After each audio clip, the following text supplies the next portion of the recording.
Todos los pagos y compras online, los me gusta, las búsquedas de información, los mensajes, tweets, chats, whatsapps, todas las gestiones que hacemos por internet están dejando un rastro que contiene nuestros datos personales.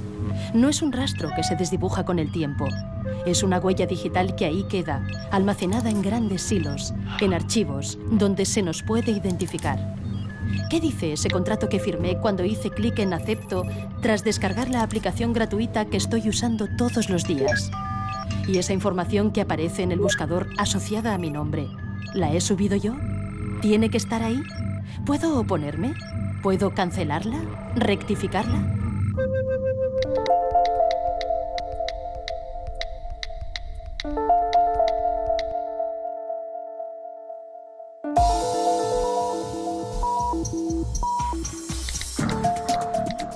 Nos movemos por la red y, por tanto, dependemos de ella. Hoy centran el debate sobre la privacidad en Internet las revelaciones de espionaje masivo, los fallos de seguridad, tener alojados los datos personales en compañías de servicios que no se ciñen a las leyes locales de protección de datos. Son reglas de juego vitales. A mí me sorprende que de los miles de usuarios que hay de Google, millones en todo el mundo, y de Facebook, muy pocos se cuestionan el por qué Google, el buscador, es gratuito, por qué Facebook es gratuito, por qué estos servicios que utilizan tantísimas personas y tienen costes muy elevados de mantenimiento no cuestan nada a los usuarios. Evidentemente, si no te cuesta nada y tú no eres el cliente, a ver si vas a ser tú el producto.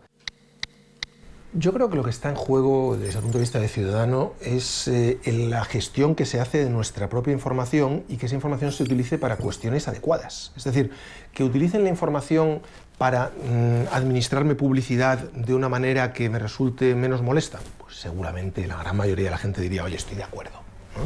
Estoy de acuerdo en que intentes darme una publicidad, administrarme la publicidad mejor.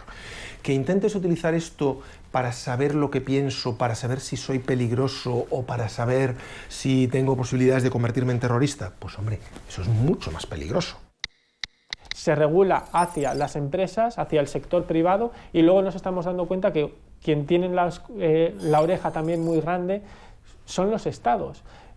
Con todos los casos que ha sucedido desde el caso Prince, que se está, además, bueno, está saltando todo el espionaje que se ha hecho a los ciudadanos de la Unión Europea, a los ciudadanos de todo el mundo.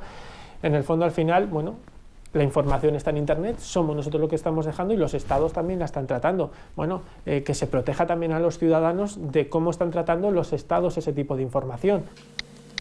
Somos números, o sea, ello no quiere decir que a las redes sociales, por ejemplo, a Google, no le interesa si Javier Sempere hace esto o lo otro, le interesa que a este usuario le gusta esto, le gusta este grupo de música, lee estos libros para ofrecerle ese tipo de publicidad.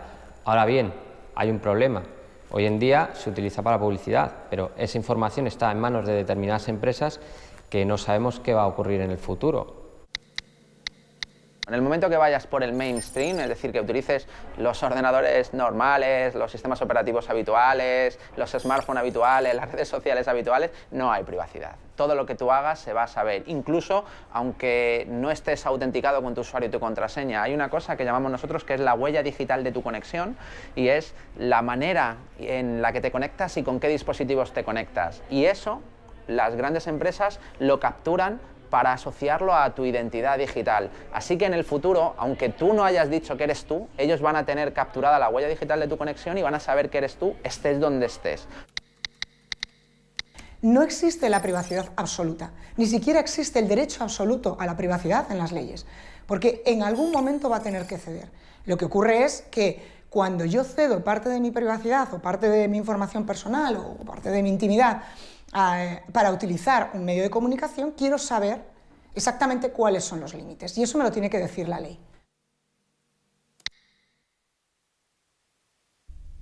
Los datos de carácter personal van mucho más allá del nombre y los apellidos, porque un dato personal es cualquier tipo de información que directamente nos identifica. Pero también es toda aquella información que sin esfuerzos o plazos desproporcionados podría identificarnos. La lista va creciendo. Nuestras técnicas de registro y tratamiento son cada vez más diversas. no somos conscientes, yo creo, ni nosotros mismos de las formas en las que el día a día nos hace identificables. Las IPs, que es cuando nos conectamos en el ordenador, ese número que nos da acceso a Internet es un dato de carácter personal, todo lo que podemos hacer ya por Internet, los rastreos que vamos dejando de las compras que hacemos, de los me gustas que hemos hecho en una red social, los datos genéticos, las huellas en los smartphones pues para acceder, datos biométricos de la propia persona cuando estamos firmando en tablets, pues que dan incluso el trazo que estamos dando, la profundidad, la velocidad del trazo, es decir, hay muchísima información que yo creo que no somos conscientes de ese rastro, ¿no?, de que vamos dejando. A lo mejor es identificable por tu paso, por tu forma de caminar. Un teléfono móvil con su acelerómetro puede grabar una serie de pautas que sean relativamente únicas. A lo mejor tú no te has registrado en un sitio, pero el hecho de que ese sitio sepa por analítica en qué tipo de ordenador estás, si tienes activado Flash o no lo tienes activado, y una serie de datos más, el tamaño de tu pantalla, etcétera, todos esos datos configuran una huella digital electrónica que puede servir para caracterizarte, ¿no? El derecho fundamental a la protección de datos está reconocido por el artículo 18 de la Constitución española, donde se contempla el derecho al honor, a la intimidad y a la propia imagen, y está protegido por la Ley Orgánica de 1999. En España, toda persona tiene el derecho a saber quién, para qué, cuándo y por qué se tratan sus datos personales y a decidir acerca de su uso. Las herramientas para ejercer el control se conocen por las iniciales ARCO, el derecho al acceso, a la rectificación, a la cancelación y a la oposición. Estos dos últimos son los que se aplican cuando se habla en términos generales del derecho al olvido o del derecho al borrado, derechos que se ponderan con otros fundamentales como la libertad de expresión o el derecho a la información. No vale simplemente con decir es que a mí esta información no me gusta o es que a mí esta información pues, casi preferiría que no saliera. Y ese es un poco el trabajo que aquí en la agencia hacemos cuando nos viene una reclamación. Es una labor de valoración, de ponderación de las circunstancias personales del ciudadano que presenta la reclamación, del tipo de información al que se refiere, de su vigencia, de si es cierta o no, de si la persona tiene una relevancia pública o no. En definitiva, el marco en que se ejerce este derecho al olvido es un marco acotado. En los últimos años ha aumentado el número de ciudadanos que se acercan a la Agencia Española de Protección de Datos para reclamar sus derechos frente a los buscadores de Internet. Han puesto su nombre en Google y entre los resultados aparece información que entienden que atenta contra su intimidad o su honor. Digamos que esa difusión universal y accesibilidad universal que ofrece Internet gracias a los motores de búsqueda es justamente donde reside un poco la clave del problema con el que los ciudadanos y nosotros nos enfrentamos. Y es que el ciudadano en un momento determinado ve que informaciones suyas de un pasado más o menos remoto, informaciones no confirmadas, informaciones no reales o falsas, informaciones que surgieron en un contexto muy limitado y que se han expandido, reaparecen, se asocian con todas las demás informaciones sobre su vida y le pueden causar perjuicios, en algunos casos, muy serios. La agencia ha resuelto dar amparo a cerca de 200 casos que considera fundados y ha pedido a Google que retire de su índice los enlaces para evitar el acceso universal. Sin embargo, Google ha estado recurriendo sistemáticamente las resoluciones de la agencia ante la Audiencia Nacional. Y esta, antes de celebrar juicio, ha trasladado la cuestión al Tribunal de Justicia de la Unión Europea para que aclare cómo debe interpretarse la Directiva de Protección de Datos en relación con los recursos que interpone Google. La Audiencia Nacional ha pedido al Tribunal de Justicia de la Unión Europea que se pronuncie sobre el derecho al olvido en Internet, que decida si un particular tiene derecho a reclamar que se suprima y bloquee la información que sobre él facilitan los buscadores de Internet y que pueden ser localizadas a lo largo de toda la vida. La Audiencia Nacional ha enviado el llamado caso Google y pregunta si debe aplicar la normativa comunitaria y española o bien los afectados deben acudir a los tribunales de California, donde está la sede de Google. Es la primera vez que este asunto llega a la justicia europea.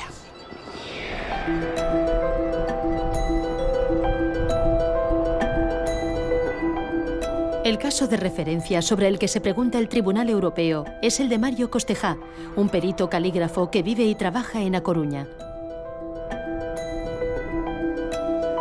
Al poner su nombre en Google, sale un enlace que contiene el anuncio de la subasta por impago de un inmueble que Mario tuvo en propiedad con su exmujer. El anuncio lo publicó en papel La Vanguardia en 1998, pero ahora está disponible en la hemeroteca digital. Ahora ya para todo el mundo, soy deudor y casado, y no soy ni deudor ni casado, pero bueno, tengo que ir dando explicaciones. Oye, ¿tú debes? No, yo no debo, yo era copropietario. Y no, pues yo, mira, me separé, era una gran persona, pero bueno, por circunstancias de la vida nos separamos, pero bueno, mi exmujer es una gran persona y bueno, pues llego a ese punto, pero tengo que dar explicaciones. Mario no quiere que el embargo quede asociado a su nombre de por vida como un hecho relevante. Para él, el asunto ya quedó resuelto hace años. Mientras los tribunales deciden si procede a retirar el enlace que aparece en las búsquedas por Internet, él sigue recordando en cada entrevista que ha concedido a los medios que ese dato ligado hoy a su identidad digital está dañando su reputación. Yo era consultor de gestión de empresas en esta época de mi vida. Bueno, también era y siempre he sido lo que es perito calígrafo, pero compaginaba con consultoría. ¿Cómo un consultor de gestión de empresa va a arreglar una empresa teniendo él un problema de embargo? A medida que el caso de Mario Costejá ha ido ganando notoriedad, los buscadores ahora relacionan su nombre con múltiples enlaces a webs, blogs y diferentes sitios donde consta el embargo por impago, pero también queda reflejada su reclamación. Si pongo Mario Costejá a secas, pues sale pues El País, todas las entrevistas que he podido hacer, porque es el único lobby que puedo hacer. Y si pones Mario Costejá González, en segundo plano sale el famoso embargo, la famosa noticia. O sea, no hay manera de que baje. No hay manera, o sea, la tienen ahí bien puestecita. En las sugerencias, esto lo hace Google, esto ya no es indexar, ahora ha puesto Mario Costejá, embargo, y Mario Costejá, La Vanguardia. Otra lucha nueva, volveré a luchar para que esto no, esas sugerencias las quiten, porque mi hijo se llama Mario Costejá, y Mario Costejá es mi padre también, y vive. Bueno, o sea, los Costejá somos embargo, nos han cambiado el apellido. Lo que hemos conseguido nosotros con este caso es que por lo menos se planteen ciertas cosas que no estaban recogidas en ninguna ley, que no estaba claro cuál era su aplicación en Europa, ¿no? En concreto. Una vez esto esté resuelto, ya sabremos contra quién podemos reclamar y contra quién no, y esto será mucho más fácil para el usuario porque da una seguridad jurídica mucho mayor. No simplemente pegar palos de ciego intentando reclamar a unos o a otros y que todos se vayan responsabilidades, sino que a partir de ahora esperemos que ya sí que esté claro quién es el responsable principal y cuál es la manera de ejercitar esos derechos ante ellos.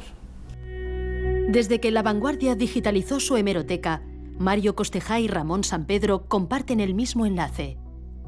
Junto al anuncio de la subasta hay una información en torno a la eutanasia sobre el suicidio de Sampedro, el primer español que reclamó ante los tribunales su derecho a una muerte digna.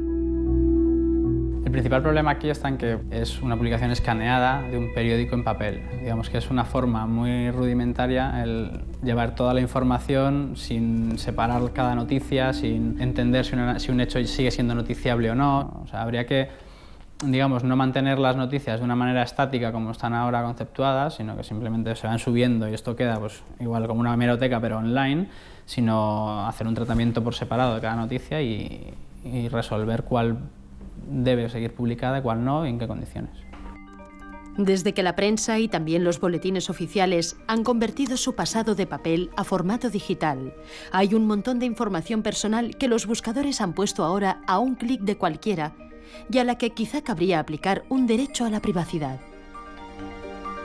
Yo creo que lo que se necesita es que los gestores, o sea, se sienten, en el caso de los boletines, y decidan cambiar el sistema actual. Incluso una cosa que se podía realizar y que es bien sencilla es mandar el acto administrativo a publicar y incluyendo una fecha a partir del cual el boletín oficial correspondiente introduzca la herramienta tecnológica que sea necesaria para que los buscadores no indexen esa información. Según el abogado Samuel Parra, salir del índice de los buscadores no resulta una tarea fácil y pone de ejemplo lo que le sucede con algunos de sus clientes. Al poner el nombre y apellidos de su cliente en el buscador, sigue apareciendo en los resultados una noticia publicada en 2004. Sin embargo, el nombre que el buscador asocia a esta publicación ya no figura en el texto. Fue retirado en enero de 2013 y sustituido por las iniciales. Tú puedes conseguir que elimine la fuente original tu nombre. Puedes conseguir que la agencia española te dé una tutela estimatoria frente al buscador Google para que deje de indexar tus datos. Y a pesar de eso, tú tengas que seguir viendo, tengas que seguir soportando que al buscar tu nombre en Google se siga vinculando esa búsqueda con una noticia en la que ni apareces ya, porque se borró la información. La única explicación metafísica que se nos ocurre es que Google tenga memoria, tenga recuerdo y sepa que en su día eso existía ahí y aunque ya no está, pues lo sigo vinculando. Pero otra explicación técnica es injustificable.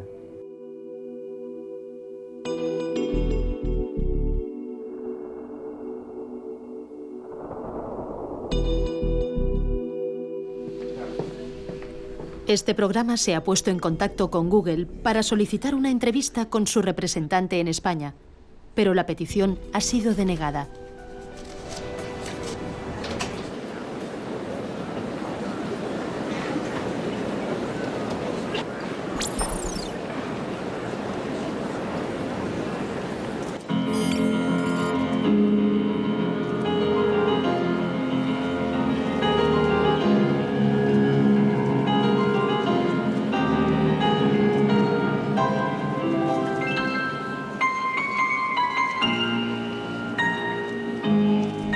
Otra fuente de conflicto son las noticias falsas que traen al presente los buscadores. Es lo que le sucede a la exgimnasta Marta Bobo. Cuando participó en los Juegos Olímpicos de 1984, el diario El País publicó que padecía anorexia. Tras digitalizar su hemeroteca, los buscadores encuentran el nombre de Marta Bobo en la noticia y esta aparece entre los primeros resultados. Desde aquella publicación ha tenido que ir dando explicaciones en los medios. A mí se me identificó con anorexia nerviosa, pero yo nunca la padecí.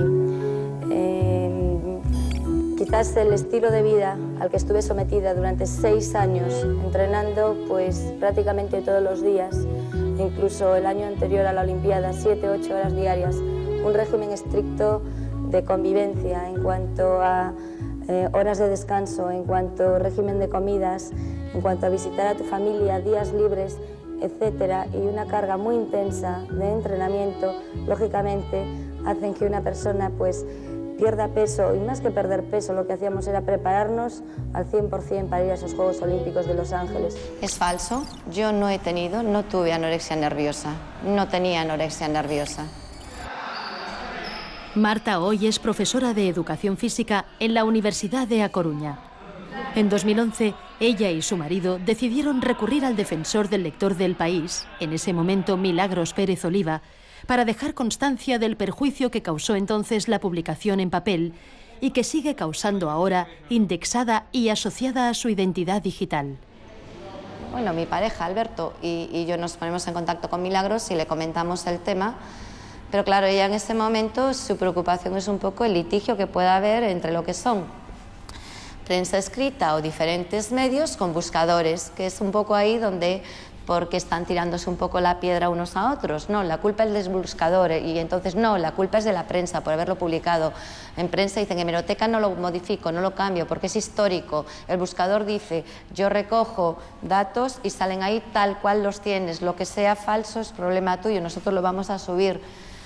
Claro, empezamos con todo este debate que lo conocen bien los profesionales y aquí son debates y problemas entre grandes empresas que mueven muchos recursos y qué hace una persona ante esta situación. Bien, Milagros me escucha y utiliza un poco mi caso para hablar de este problema, ¿no? En el artículo, la defensora de El País apunta que deberían tomarse medidas de autorregulación.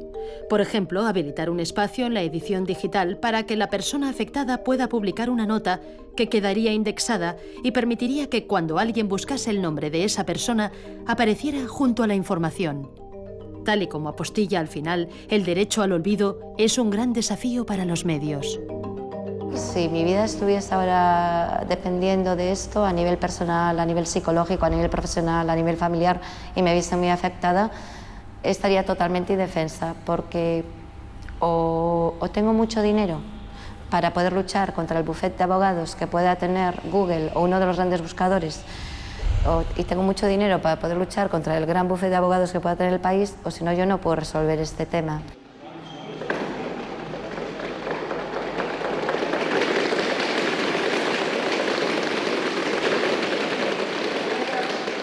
Los buscadores lo han sacado a la luz y cualquiera lo puede ver en cualquier momento y mi intención participando en este programa no es sacarlo de nuevo a la luz, sino que es hacer ver un poco a todo el mundo el hecho de que cualquiera, en cualquier momento, puede verse en esta situación. Ya no hace falta que seas famoso ni un gran deportista, sino una persona de la calle. Por lo tanto, a veces es una tristeza decirlo, pero es casi como una resignación. Las noticias que sean obsoletas y que hayan perdido la frescura, que de hecho en los tiempos que corren es algo que ocurre con mucha rapidez, esas noticias deberían pasar a un estado en el cual se debería mantener la hemeroteca, porque existe ese derecho a informar y a recibir información, pero en la hemeroteca del periódico, no en Internet. Es decir, un acceso restringido de forma libre por los usuarios, pero que no acceden los buscadores, porque el principal problema aquí aparece en los buscadores. Si alguien quiere buscar información sobre una persona que aparece en los medios, debe tener ese derecho a acudir a la hemeroteca del periódico y buscarlo, no acudir a Google y buscarlo, que es lo que sucede ahora mismo. Esa es la solución, bajo mi punto de vista, la más eficaz. Como digo, concilia el derecho a informar con el derecho a la privacidad o la protección de datos de las personas. La agencia española fue anfitriona en 2009 de la Conferencia Internacional para lograr el compromiso de estándares internacionales en cuanto a la protección de los datos y la privacidad. Pero la realidad es que las leyes siguen siendo de ámbito local. Internet no conoce fronteras y va a toda velocidad, sin duda más rápido que las leyes. La Directiva Europea de Protección de Datos es de 1995, fecha en que los teléfonos solo servían para llamar. Hoy tenemos smartphones, buscadores, redes sociales y nubes donde alojamos información vital. Las encuestas dicen que más de un 70% de los europeos está preocupado porque siente que ha perdido el control sobre sus datos. Europa está en pleno debate sobre el nuevo reglamento que pone al día la directiva y armoniza las reglas de juego para todos sus países miembros. Entre las novedades destaca que las compañías que operen en Europa deberán respetar las leyes locales. Se tendrá en cuenta un derecho al borrado, es decir, a la cancelación y oposición de datos personales, y se potenciará la privacidad por defecto o desde el diseño.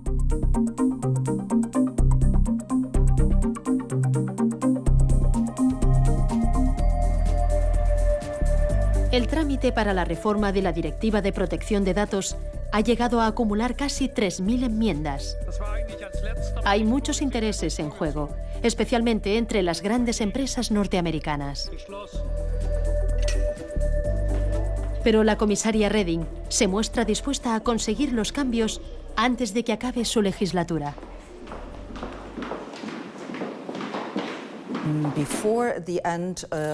Antes de que termine la legislatura, eso quiere decir antes de Pascua, el Parlamento Europeo y el Consejo conseguirán una ley común. Ya ven que hay partidos políticos diferentes en el Parlamento y que aún así han conseguido superar las diferencias para centrarse en las líneas maestras. Y la línea maestra principal es que queremos un continente unido con una única ley de protección de datos. Y todas las compañías que operan en este continente deben obedecer esta ley, independientemente de la nacionalidad de la compañía en cuestión. Y cada ciudadano tiene derecho a que sus datos personales estén protegidos. Eso es lo que queremos y eso es lo que debemos conseguir. Es necesario que todas aquellas compañías que están fuera de la Unión Europea pero que vienen a dar servicios a ciudadanos comunitarios cumplan con las mismas reglas que tenemos nosotros. Eso generará mucha más seguridad jurídica a los usuarios. Cuando alguien se baja una aplicación de Internet no sabe si es española, si es americana, japonesa, china, australiana, únicamente la quiere utilizar. Por lo tanto, es necesario que la ley le proteja también. Por lo tanto, es necesario que ese proveedor de servicios que le da el servicio tenga que cumplir con la misma normativa que cumplen las compañías europeas. Para una red social como Twenty, que tiene que atenerse a las leyes españolas, puesto que su sede está en España, la reforma de la directiva es una buena noticia. Su modelo de negocio, desde el origen y por defecto, no cede los datos a terceros, ni son indexados por los buscadores. Muchos adolescentes que usan Twenty se ven así protegidos. El usuario, al momento de registrarse en nuestro servicio, nos facilita una serie de datos de carácter personal. Nosotros le informamos, conforme a la ley, de cuál es la finalidad de ese tratamiento de datos de carácter personal y en cualquier momento el usuario puede cancelar, acceder, rectificar o cancelar esos datos de carácter personal. Y le informamos que podría recibir una serie de publicidad en base a esos parámetros que nos ha facilitado, pero que en cualquier momento el usuario puede llevarse esos datos, cancelar esos datos y dejar de que estén disponibles en la plataforma. Si cada persona que considera que su privacidad no está protegida en una red social como Facebook eliminara su perfil, probablemente Facebook cambiaría eso. De hecho, lo ha hecho. Ha cambiado de la privacidad cero, ha pasado a la privacidad por defecto. Tiene unas pestañas relativamente asequibles para un usuario medio de Internet en las que puede ir configurando si quiere bloquear a un usuario, si quiere abrir a sus amigos solo o a los amigos de los amigos. Tiene muchas pestañas relativamente sencillas de visualizar. Ahora bien, ¿podría ser más sencillo? Por supuesto. Se pretende caminar actualmente hacia una privacidad en el diseño porque se ha entendido, y así es correcto, que es como deberían configurarse las plataformas. Yo quiero insistir en el asunto de que eso como plano teórico es maravilloso, es fabuloso, pero en el plano práctico no funciona así. Es decir, un ejemplo muy claro lo tenemos por ejemplo en Google. Google hace poco, hace unos días, unas semanas, anunció en su buscador que ya va a modificar sus políticas, de forma que ahora los usuarios de su red social Google Plus, si tenían colocada información personal, como su foto de perfil por ejemplo, sí va a poder utilizar esa información para anuncios de la propia Google, ¿no? Decía Google, bueno, si no quieres que esto sea así, tienes una casilla en tu perfil que puedes indicar que no quieres. El problema es que esa casilla viene marcada por defecto. Entonces, todos por defecto hemos consentido a que esto sea así. Y tenemos que hacer el esfuerzo de indicarle a Google que no quiero que sea así. Lo cual requiere entrar en tu perfil, a tu panel de configuración y desmarcar la casilla que Google marcó por mí. Esto es precisamente lo contrario a la privacidad en el diseño. Tendría que haber sido una casilla desmarcada y si el usuario quiere efectivamente consentir ese tratamiento, pues la marca. Videocurrículum Carlos Muñoz. Acción. Soy Carlos Muñoz, comunicador audiovisual. Toma 2. Y me necesitas. Buena. Necesito una imagen para empezar. A ver. Esta no está mal. Simboliza cómo me siento, pero... Mira, mejor no. ¡Mi currículum visual! Hola, mi nombre es Lola Jiménez Domínguez. Soy de Córdoba, de un pueblecito llamado Montalbán. Pero actualmente vivo en Granada, donde estudio cuarto curso de la licenciatura de Psicología. Tengo mi ESO, mi bachillerato de Ciencias, mi primero de Lingüística, que te vayas tú a pensar. So that's me, Mark de Roost, half English, half French, born and raised in Fond-de-France. Hola, muy buenas tardes. No vengo a pernieros, solo voy a cantar mi currículum.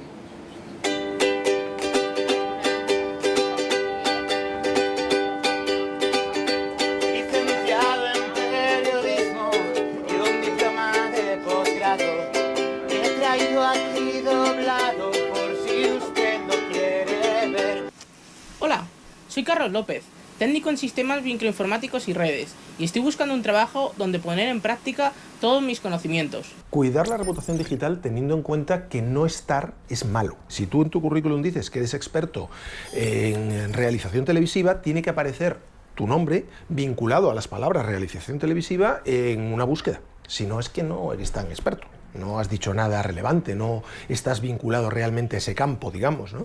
¿Cuál es el problema? Que hasta ahora mucha gente decía, no, yo lo que quiero ser es muy discretito, ¿no? Pues el pensamiento tradicional de yo quiero ser muy discreto no funciona. Entonces, lo que tenemos que hacer es una gestión proactiva de nuestra imagen.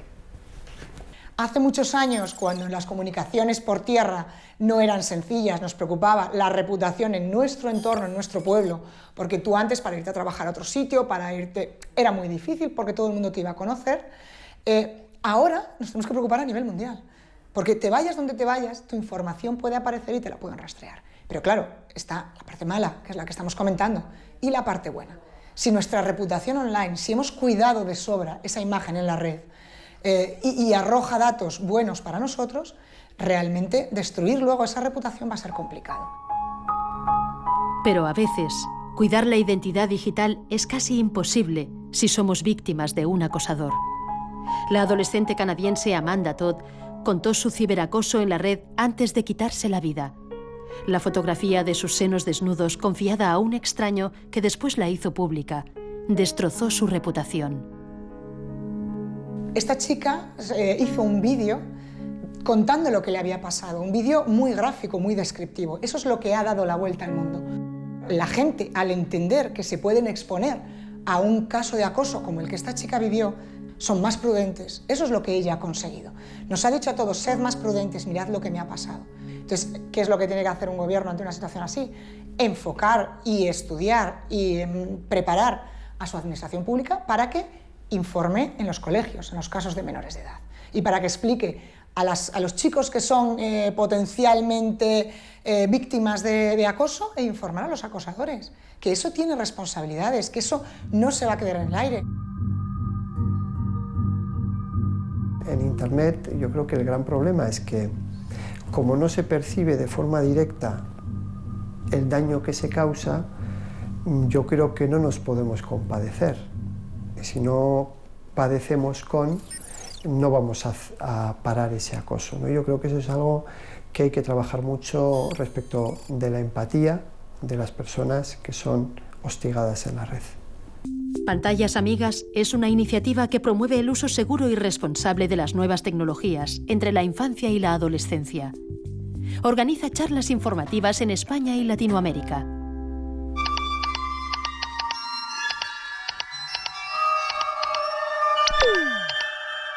¿Ah?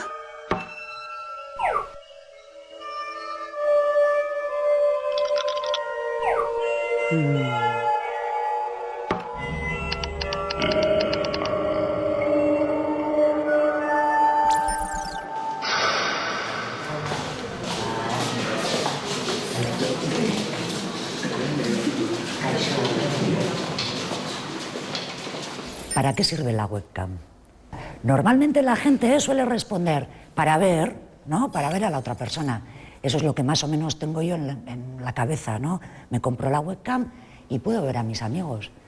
Pero en realidad la webcam no me permite ver a nadie. A nadie. La webcam sirve para ser vistos.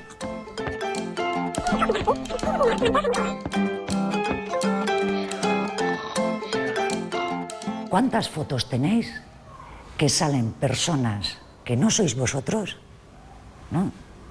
Y a las que no les habéis pedido consentimiento? ¿Vas a subir esa foto a internet? Claro. ¿Te has preguntado si a los otros que aparecen en la foto les apetece que esa imagen esté colgada por ahí? ¿Cuántas fotos tenéis? ¿Quién tiene más de 100? ¿Quién tiene más de 200? ¿Quién tiene más de 500? ¿Quién tiene más de 1000? ¿Cuántos amigos tienes en Facetime? 175. Pero, ¿de verdad conoces a toda esa gente de tu lista de contactos? ¿Son de fiar? Bueno, no conozco a todos. Algunos son buenos amigos, otros conocidos. pero más o menos son gente que controlo. ¿Y si esos amigos comparten tu fotografía con otra gente? Si te sacas una foto, será para enseñarla, ¿no? Por ejemplo, puedes tener 2.000, 3.000 fotos, pero si son fotos normales, no tienes nada por qué preocuparte. Si no sabes nada haciendo nada malo, ¿por qué te tienes que preocupar por eso? A ver, te quedas un poco con la preocupación de quien las ve, pero también has sido tú quien has decidido qué fotos subir, entonces... Yo creo que si tú tienes la conciencia tranquila de no haber subido fotos que te puedan comprometer en 20, no tienes por nada que preocuparte. Nuestra foto es un dato privado y encima es el dato privado más importante, el más, porque permite identificarnos al momento. Si yo salgo, estáis vosotros ahí, os estáis sacando una foto y yo salgo detrás, imagino, yo qué sé, pues, así, bebiendo, yo qué sé, haciendo lo que sea que no quiero que nadie vea, y la ponéis en internet, eso me está perjudicando a mí. En general, tenéis que pensar siempre que detrás de todo esto siempre hay empresas, o sea, por algún lado ganan dinero. Yo me descargo la aplicación, me la han dado gratis, ¿con qué están traficando? Dinero. Ponen publicidad de cualquier cosa y como es gratis, lo ve todo el mundo. Con nuestros datos. Porque saben más información de la gente y así. La cuestión no es no utilizar internet, no utilizar las redes, no utilizar tal y cual. Empezar a pensar qué es lo que se está quedando por ahí, vuestro. Los adultos, padres, madres, educadores, no estamos todavía capacitados para acompañarles de forma debida en este entorno, precisamente porque es demasiado cambiante, demasiado diverso. Sí que podemos estar ya suficientemente sensibilizados, incluso preocupados, pero yo creo que falta que nos ocupemos más y nos preocupemos menos. Y uno de nuestros retos es tan sencillo como que se sienten por primera vez delante de una pantalla juntos. Eso ya en sí es un objetivo. Y yo creo que muchos padres y madres se sorprenderían si se abrieran un poco a sus hijos y les piden que les enseñen a hacer determinadas cosas. Yo creo que es un buen ejercicio, que la gente no lo hace y que no lo prueba y que puede dar sorpresas y resultados muy positivos. Desde Pantallas Amigas aprendemos bastante, porque esto va tan rápido que siempre que nos enfrentamos a un grupo de padres y madres, pues nos encontramos con nueva casuística, ¿no? O nuevas preocupaciones. ¿Quiénes tienen un hijo con smartphone en la edad de primaria? Vale. Dentro de 5 años, todos los niños de 10 años van a tener un smartphone, por lo menos. Hoy en día en la calle, en Bilbao, hombre, si vas a un pueblo remoto, no, pero en Bilbao, vamos, en los bares, en McDonald's, los niños se comen una hamburguesa y tienen ahí un cartel wifi gratis. Es que no tiene necesidad de tener un móvil, sí, pero ¿para qué le ponemos la conexión a internet? Es culpa nuestra. Es que mi hijo tiene un smartphone. Pues no, pues culpa tuya, no le compres. Si solo tiene 11 años, ¿para qué necesita un pedazo de móvil? Hay que tener en cuenta que le estamos dando un coche que corre mucho a un chaval que apenas ha dado 2 clases prácticas. Como lo regala Ferrari, toma coche, ¿no? Como todo el mundo más o menos, bueno, pues sí, pero más o menos el chaval ya se apaña, bueno, ya. Pero tú estás permitiendo que te conduzca ese Ferrari. ¿Te parece que es proporcional? Fijaros lo que llevamos en el móvil. Igual los chavales menos, pero las personas adultas llevamos cosas importantísimas, privadas y de todo tipo. Y sin embargo estamos instalando aplicaciones que sin saberlo, posiblemente porque le hemos dado sí, le estamos dando permiso a acceder a un montón de datos, a nuestra agenda, a nuestra localización. En el móvil tenemos mucha información concentrada y cargamos aplicaciones que están especializadas en ser gratis y funcionar bien para analizarte todo lo que tienes. Y los chavales... Entonces, yo creo que tener un smartphone requiere una reflexión importante, porque te da acceso a todo eso, a lo que ya era Internet, absolutamente, más a un canal, entre comillas, oculto, sin falta siquiera de conexión de datos, que es WhatsApp vía Wi-Fi. Llevo como 2 semanas recibiendo, por ejemplo, que me quieren vender un seguro o me quieren vender algo de gente que no conozco, pero me llega por vía WhatsApp. ¿Y eso? Claro, te llega a WhatsApp porque alguien tiene tu teléfono. ¿Qué eso qué es? ¿Marketing ahora? ¿Empezar a vender y atacar todo vía WhatsApp o...? Tienen tu número de móvil, de alguna manera lo han conseguido y te están mandando publicidad vía WhatsApp, porque solo necesitan tu número de móvil. Por eso mismo a vuestros hijos les puede llegar cualquier cosa de alguien que simplemente haya conseguido su número de teléfono, ¿vale? Sin que os enteréis y en cualquier momento. Os cuento un caso. Esta era una chavala de Madrid, universitaria, pues se había medio enrollado con alguien en una red social, se dieron los teléfonos, el tema siguió por WhatsApp, no se vieron nunca, y en algún momento, yo no sé si el chico lo hizo antes o simplemente ya lo hizo en un momento determinado, le mandó imágenes íntimas, y luego se empezó a cuestionar, porque el chico no quería quedar con ella y teóricamente vivían cerca, se empezó a cuestionar que quién sería ese chico, y sus amigas le decían, bueno, ¿y ese tío quién es? Que no quiere quedar contigo.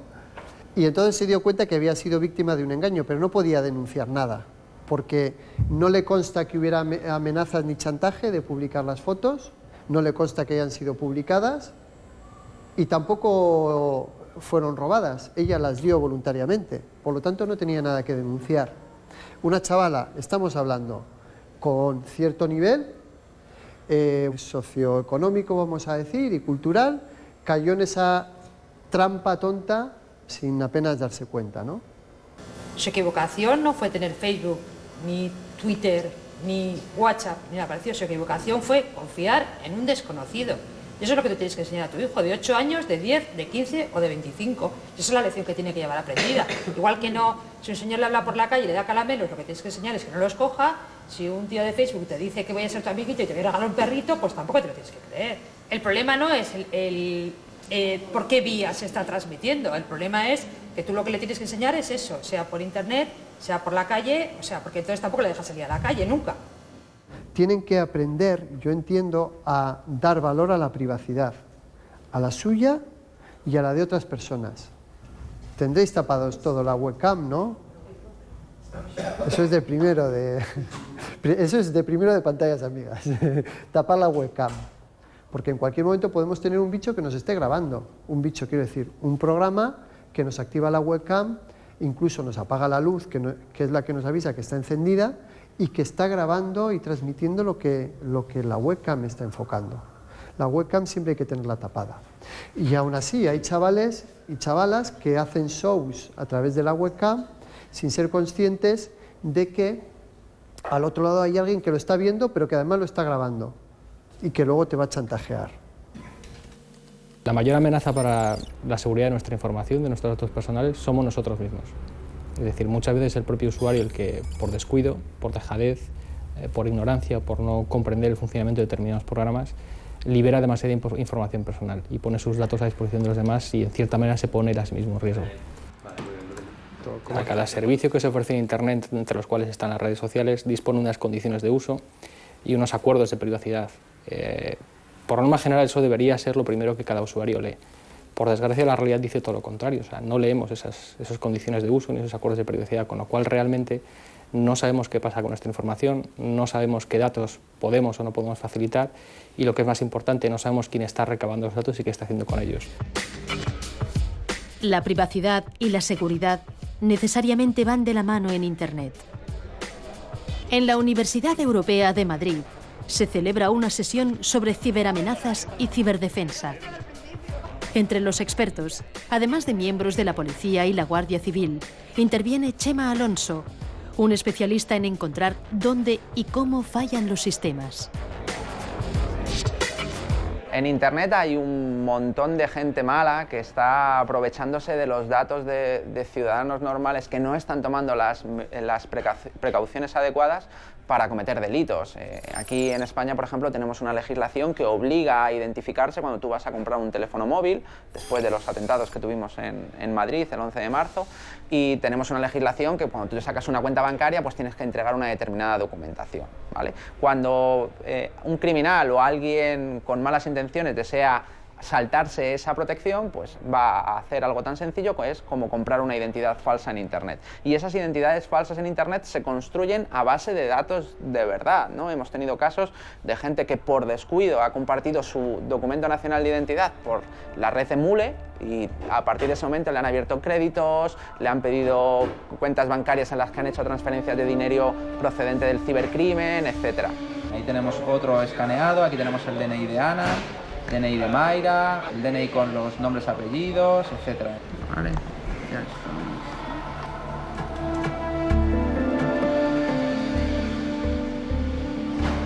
Bueno, pues ahí está el DNI de una persona con todos sus datos.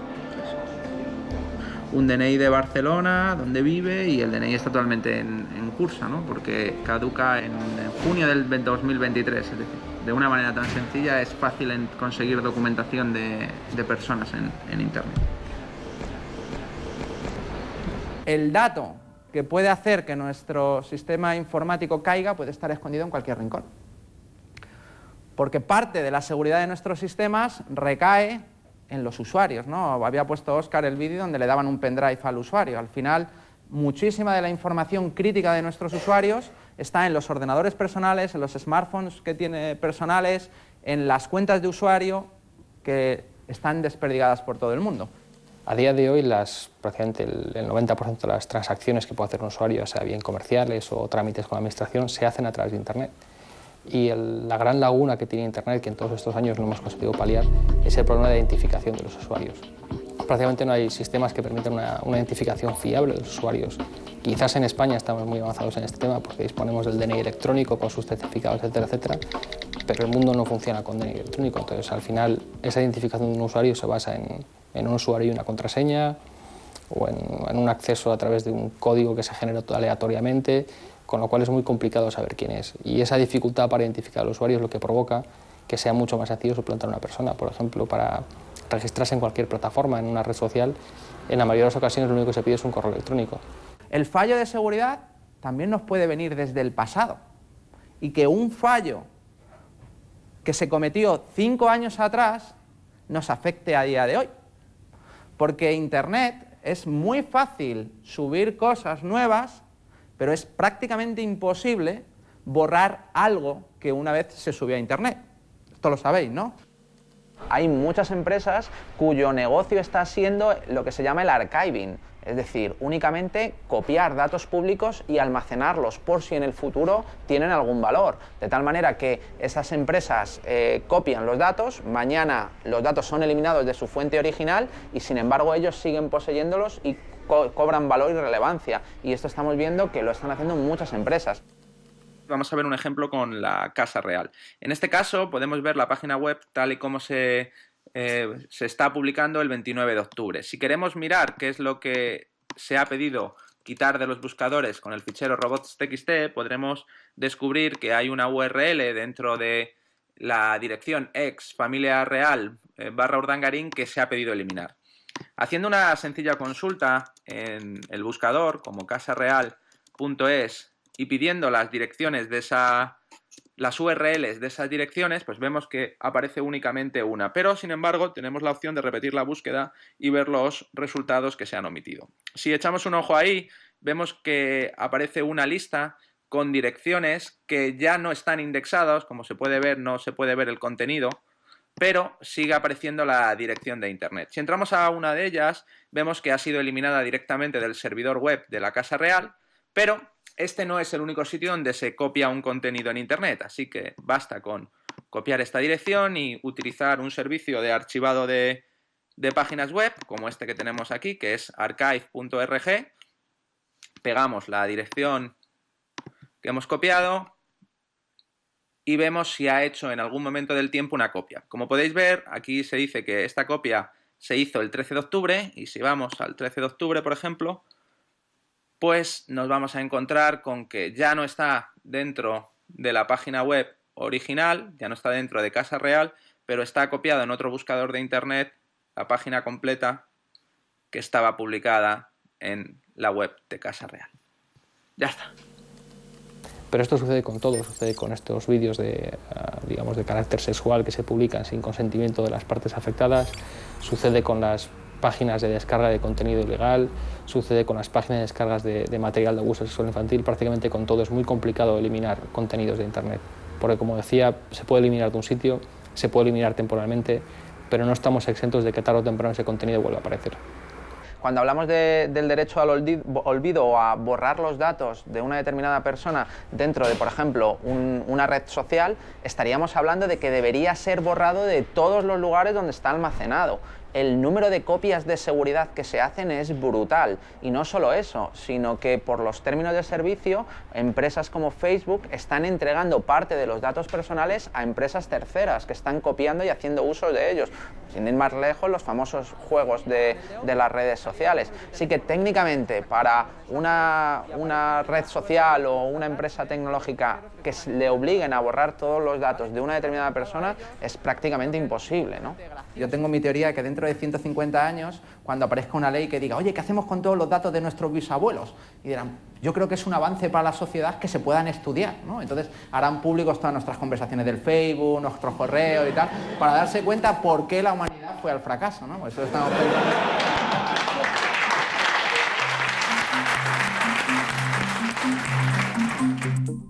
Las estadísticas nos dicen que ya hay unos 6 millones de españoles que viven conectados a la red las 24 horas. Y que los que se conectan a diario alcanza ya a la mitad de la población. Cada vez más, nuestra conexión se establece a través de dispositivos móviles. Se calcula que hoy hay unos 2.400 millones de usuarios en Internet. En poco más de una década, ya tenemos un 34% de la población mundial conectada. En Norteamérica, Oceanía y Europa, el uso de Internet empieza a ser generalizado. Facebook ya ha conseguido superar los 1.000 millones de usuarios. Después de China y la India, visto de otra forma, sería el tercer mayor país del mundo por habitantes. Ahora mismo lo primero que tiene que tener todo el mundo claro es que los datos son dinero, y muchos datos significan mucho dinero. Es por eso que muchísimas empresas en Internet están ofreciendo servicios totalmente gratuitos y lo único que están haciendo es recogiendo datos. Datos que a veces son personales, como la gente entiende que son los datos personales, es decir, nombre, apellidos, el número de teléfono, la dirección de correo electrónico, etc.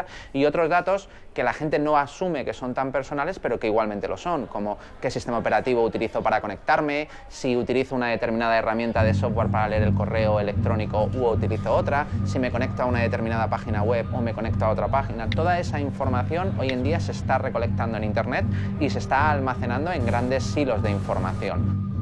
El nuevo modelo de negocio se conoce por Big Data. Datos masivos que las empresas y las administraciones ya ven como el gran tesoro del siglo XXI. Todo ese gran volumen de información, una vez procesado, sirve para extraer patrones, para ganar eficiencia en el proceso de la toma de decisiones. Big Data promete mejoras para la sociedad, pero con lo que revelan los datos, ¿se nos podría a priori juzgar o castigar? Ya no es ciencia ficción. ¿Hay algo siniestro o malo en el Big Data? Por su naturaleza, no. Lo que tenemos es que pensar qué datos se están recopilando, quién los está recopilando y qué puede hacer con ellos. ¿Cuál es la situación actual? Demencial. Ahora mismo tú lo que haces es instalarte una aplicación en el móvil y sin mirar absolutamente nada, aceptar una serie de cesiones de datos de un montón de cuestiones que pueden ir desde tu localización física hasta la temperatura de la batería del teléfono, que se puede después utilizar para extrapolar la temperatura o el nivel de ruido, etcétera, etcétera, ¿no? ¿Qué ocurre? Que ni miramos eso, porque no existe esa cultura, ni si lo quisiésemos mirar seguramente lo entenderíamos, porque no estaría escrito ni en inglés, ni en español, ni en ningún idioma conocido, estaría escrito en legalés, que es un idioma que tiene su dificultad y que hay que estudiar para saber, y que es necesario para poder precisar los términos, ¿no? Entonces, ¿qué hace falta? Una dosis muy fuerte de transparencia, una implantación de normas de transparencia que permitan que cualquier persona pueda saber qué datos está recopilando quién, para qué los usa y, por supuesto, acceder a ellos, ¿no? Lo cual no tiene nada que ver con que se olviden los datos, sino que simplemente se puedan recopilar o no en función de nuestros intereses. Ya ha llegado ese momento, ya están todas esas herramientas y todas las empresas tienen capacidad para gestionar volúmenes de datos ingentes, que tienen mucho negocio, ¿no? O sea, que tienen mucha importancia para el negocio. Tenemos casos de las compañías aéreas que son capaces de planificar y replanificar sus vuelos en función de el big data que tienen, sabiendo qué es lo que se van a encontrar en el futuro, etc. Pero también tienen un gran impacto en la sociedad, ¿no? Se habla de que con los conocimientos adecuados, una empresa como Google o como Facebook podría llegar a saber quién va a ganar las elecciones antes de que tuvieran lugar y podrían saberse qué es lo que va a pasar en cualquier pregunta que se haga hoy en día a la ciudadanía y que tienen mejor sentir incluso que los propios políticos y los medios de comunicación, ¿no? Entonces, los datos están dando un poder tan grande a las empresas que los poseen que en el futuro yo creo que pueden llegar a mediatizar directamente el futuro de los países, ¿no?